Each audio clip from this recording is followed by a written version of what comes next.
အားလုံးပဲမင်္ဂလာပါ UK Masty ရဲ့ Facebook နဲ့ YouTube Channel ကနေကြိုဆိုပါရစေကျွန်တော်တို့စိတ်ဝင်စားစရာအပြောင်းရွှေ့တွေနောက်ဆုံးရသတင်းတွေထဲမှာသတင်းတစ်ခုသဘောကျတာဘာလဲဆိုတော့အခုဒီနေ့ရာသီအတွက်မှာအခုကျွန်တော်တို့ကြည့်တဲ့အခါမှာရာသီက12ပွဲ13ပွဲပါဝင်ချေရောက်နေတဲ့အချိန်မှာအခုချိန်တီကိုတိုက်စစ်ပိုင်းအားနေနေတဲ့အသင်းတစ်သင်းပေါ့အဲ့ဒါကဘာလဲဆိုတော့ကျွန်တော်အားပေးတဲ့ Arsenal အသင်းပဲ Arsenal အသင်းကလက်ရှိအချိန်တီကိုလုံးဝကိုစိတ်ပြက်စရာတိုက်စစ်ပိုင်းပေါ့ဗျာအထူးသဖြင့်သူတို့ရဲ့တိုက်စစ်ပိုင်းကတော်တော်ကိုအားနေတယ်ဘယ်လောက်ထိအားလဲဆိုဒီနေ့ရာသီအတွက်မှာ Arsenal အသင်းရဲ့လက်ရှိချိန်တွေက17ပွဲကန်တဲ့အချိန်မှာ goal difference က0ပဲရှိတယ်ဒီအချိန်မှာ Arsenal အသင်းတို့ကအပြောင်းလဲလုပ်တင်လာဖို့ဆိုတော့ Arsenal အသင်းကအခုလောလောဆယ်မှာ Premier League 17ပွဲကန်ပြီးသွားပြီ17ပွဲမှာသွင်းကို73ဂိုးပဲသွင်းထားတယ်ဆိုတော့တပွဲပြက်မြတကူချိုလေးပဲသွင်းထားတယ်ကျွန်တော်မှတ်မရ3ဂိုးသွင်းတာဆိုလို့ဗျာ Aston Villa နဲ့ပွဲရ Tottenham Hotspur ပွဲကလွယ်ရင်ကျန်တဲ့ပွဲတွေ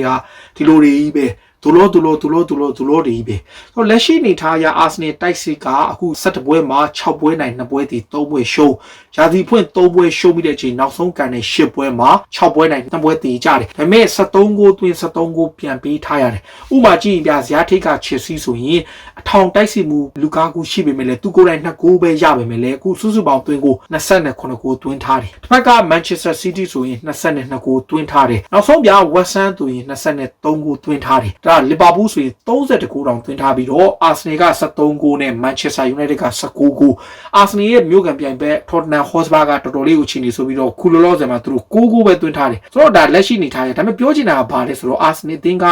လက်ရှိတိုက်စစ်ကအဘာမီယန်နဲ့ရောအလုပ်ဖြစ်ပါဘူးလာဂဆက်ကလည်းစာချုပ်ကုန်ပြီးဂျာတီကိုမှထွက်မယ်ဂါဘရီယယ်မာတင်နယ်လီကိုလည်းအခုချိန်ဒီနီးပြတာမသုံးဘူးဘာဆက်ဖြစ်မလဲမသိဘူးအထောင်တိုက်စစ်မှုဘာလန်ကန်ဆိုတဲ့ချာတီလေးတော့ရှိတယ်တစ်ဖက်ကလူငယ်ကစားမဖြစ်တဲ့နခတ်တီရဲ့သူဆိုလဲစာချုပ်တက်တန်းကုန်မယ်အခုစာချုပ်တက်တန်းကုန်မှာ2ယောက်ရှိတယ်ဗျာဒါအဲ့ဒီနခတ်တီရဲ့ကဂျာတီကိုမှကုန်မယ်လာဂဆက်ကုန်မယ်အဘာမီယန်ကနောက်2နှစ်ကြာမှကုန်မယ်ဒီကြားမှာဘာလန်ကန်ကတော့9နှစ်တက်တန်းတိုးထားတယ်ဆိုတော့တိုက်စစ်မှုတယောက်တွဲအာဆနယ်ပြောင်းလဲသိပြီလားအခုကြည့်ဗျာအခုအာဆနယ်တိုက်စစ်ဘက်မှာဘာမီယန်က4ဂိုးသွင်းထားတာတော့မှန်တယ်ဒါပေမဲ့သူ့ရဲ့ခြေစွမ်းကကျွန်တော်တို့အကောင်းဆုံးပုံစံကိုကြော်သွားပြီလို့တောင်ပြောလို့ရတဲ့အခြေအနေမျိုးရှိတယ်အခုနောက်ပိုင်းအာတီတာရဲ့အသင်းမှာဘာမီယန်ကတိုးတက်လာတဲ့ဘက်ရဘာလဲဆိုတော့ကြိုးစားကစားတယ်သူ့ရဲ့ work rate ကပိုကောင်းလာတယ်ခါတိုင်းတက်ပိုပြီးလိုက်တယ်အသင်းကိုဥဆောင်တဲ့ဘက်ကောင်းတယ်ဒါပေမဲ့ဂိုးသွင်းစွမ်းရည်တစ်ခါလေကြာရင်ဗျာ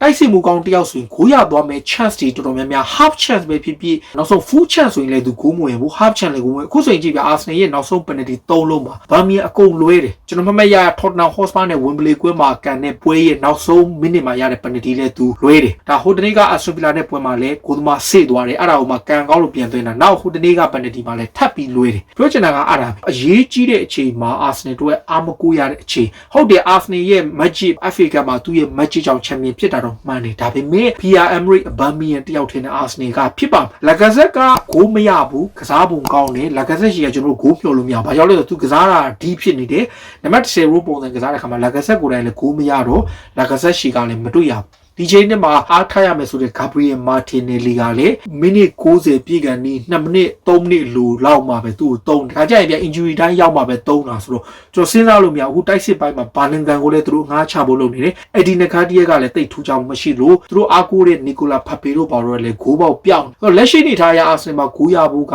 Emery Smith တို့ရဲ့ပခါယူဆကားဒီနှစ်ယောက်ပဲရှိတယ်ကျန်တဲ့ကစားမတွေရှိကဂိုးမရတဲ့အခါမှာ Arsenal တို့ကဒါ Liverpool က30ဂိုးသွင်းတဲ့အချိန် Chelsea က29ဂိုးသွင်းတဲ့အချိန် West Ham က23ဂိုးသွင်းနေတဲ့အချိန် Man City က22ဂိုးသွင်းနေတဲ့အချိန်မှာ Arsenal က73ဂိုးပဲသွင်းထားတယ် United တောင်19ဂိုးသွင်းထားတယ်ဗျအဲ့ပိုင်းကရော Arsenal တိုက်စစ်တို့တော်တော်ကိုစိုးရိမ်စရာဖြစ်တယ်ပြီးခဲ့တဲ့ရပိုင်းကတော့ Fiorentina တိုက်စစ်မှု Dusan Vlahovic နဲ့ဆွေးနွေးနေတဲ့ဘာညာပြောထားတယ် Fiorentina ကသဘောတူလိုက်တယ်ဘာကြီးနဲ့တကယ်တော့အဲ့ဒါတွေကကောလာဟလာပဲရှိတယ် Arsenal ကအခုချိန်ဒီကိုကမ်းလှမ်းမှုမရှိသေးဘူးဆိုတဲ့သတင်းတွေရှိလို့ယူရိုတန်း80ကိုရောပေးပါမလားတစ်ဖက်မှာ Real Madrid ရဲ့ကစားမလူကာယိုဗစ်ကိုအငှားနဲ့ခေါ်နိုင်မဲ့အခွင့်အရေးတစ်ခုတော့ရှိတယ်ဒါပေမဲ့လည်းအဲ့ဒါကရောဖြစ်ပါမလားတခြားတိုက်စစ်မှုဆိုရင်ရောအခုလောလောဆယ်မှာကျွန်တော်ဈေးကွက်ထဲမှာ Lorenzo Insigne ကလည်းအထောင်တိုက်စစ်မှုစစ်မဟုတ်တော့ Arsenal မှာအထောင်တိုက်စစ်မှုရှားတယ်ကျွန်တော်ရာဆိုရင်ဗျာလာဂဆက်ကိုတက်တန်းတိုးပြီးတော့လာဂဆက်ကိုအထောင်ထားပြီးတော့အဘာမီယန်ကိုခဏပြန်အောင်အခုကဘာမီယန်ပြဿနာဘာလဲဆိုတော့သူကိုယ်တိုင်ပွဲထွက်အမြဲကစားခွင့်ရတယ်ဆိုတဲ့အသိစိတ်က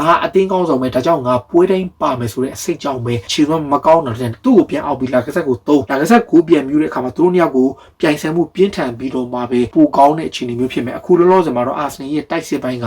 လုံးဝကို မေကွန်ထုတ်ဆရာဖြစ်လို့အားရမှုမရှိဘူးအခုဆိုကြည့်ဗျာကျွန်တော် MV မှာလီဗာပူးနဲ့တွားကန်ရမယ်ပြီးတာနဲ့သူတို့ဂျားထဲမှာနျူကာဆယ်နဲ့ပြီးရင် Manchester United ကို Old Trafford မှာထပ်ကန်ရဇက်တိုက်ပွဲချက်ကာလမှာ Arsenal ဘယ်လိုလုပ်မလဲလက်ရှိတိုက်စစ်ပိုင်းမှာရော Premier League ကြီး6ကြီးတဲ့မှာ Spur ပြီးသူတို့အခါတိုက်စစ်အားနေဆုံးပဲဆိုတော့ပြည်သက်ဒီအနေနဲ့ရောဘယ်လိုမြင်လဲ Arsenal တိုက်စစ်ကရောဘယ်ပိုင်းနေမှာပြောင်းလဲတင်လဲဘယ်သူတွေကိုခေါ်တင်လဲဘယ်သူကပြင် Arsenal တိုက်စစ်ပိုင်းအတွက်စုဖြစ်နိုင်မယ်လို့ထင်လဲနောက် Torino တိုက်စစ်ဘူးဘယ်လိုဒီဆိုရင်ယာတီကုန်းမှာအလွတ်ပြောင်းရွှေ့ခြင်းနဲ့ရနေတော့သူ့ကိုရောစဉ်းစားတင်လားဘယ်လိုဒီတော့ကျွန်တော်မကြိုက်ပါဘူး29နှစ်ရှိတာပဲဒါပေမဲ့သူ့ရဲ့ကစားမပေါ်အကောင်းဆုံးချိန်တော့ဘာမှမဟုတ်တာဗျဆိုတော့ဘယ်လိုဒီတဲ့ဆိုင်တော့ဘာမီယန်ကိုပဲဆက်ထားခြင်းနဲ့ဘာမီယန်ရှိကကျွန်တော်မျှော်လင့်ရတာက face လေးတစ်ခုရဲ့အခု link ကစားတဲ့အပိုင်းလေးတွေပဲဒီပိုင်းပေါ့ဆိုတော့ဒါပေးသက်တဲ့နေနေရောဘယ်လိုမြင်လဲဒါ Arsenal အားနေနေတဲ့တိုက်စစ်ပိုင်းအတွက် Arsenal ကရောဘာတွေပြင်ဆင်ပြောင်းလဲဖို့လိုလဲအာဆနယ်အတွက်တိုက်စစ်မှုတစ်ယောက်ကိုခေါ်သိပြီလို့ထင်လားမလိုတဲ့ဗျာကစားမတွေဖြစ်ကြတဲ့ AD နခတ်တီကတော့ပေါ့ထုတ်ပြီကျွန်တော်ရာဆိုရင် Gabriel Martinelli လေးကိုနေရာပို့ပြီးစီခြင်းနေနောက်ဆုံးဗျာဘခါယူဆာကာရဲ့ Martinelli ရဲ့ Emery Smith